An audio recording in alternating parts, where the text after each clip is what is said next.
Saksihan ngayong gabi, 2 linggong krisis sa liderato ng Senado natuldugan sa pagluklok kay Senador Win Gatchalian bilang Senate President matapos makumpleto ang 13 boto sa pagsulpot ni Senador Joel Villanueva.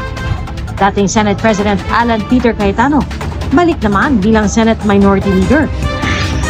Senador Chis Escudero na pagkasundo ng mayorya na maging presiding officer sa impeachment trial ni Vice President Sara Duterte ayon kay Senador Ping Lacson.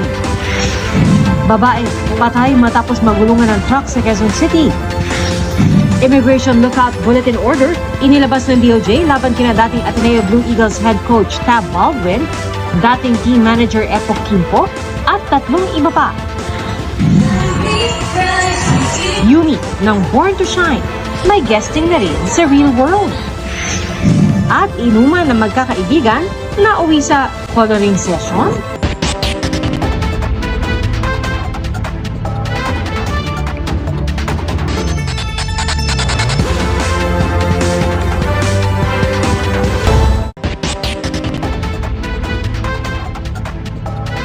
Sa trahedya na uwi ang pagtawid ng isang ginang matapos siyang magulungan ng truck sa pedestrian lane sa Quezon City.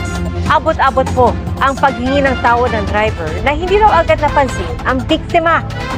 Saksi si Jamie Santos.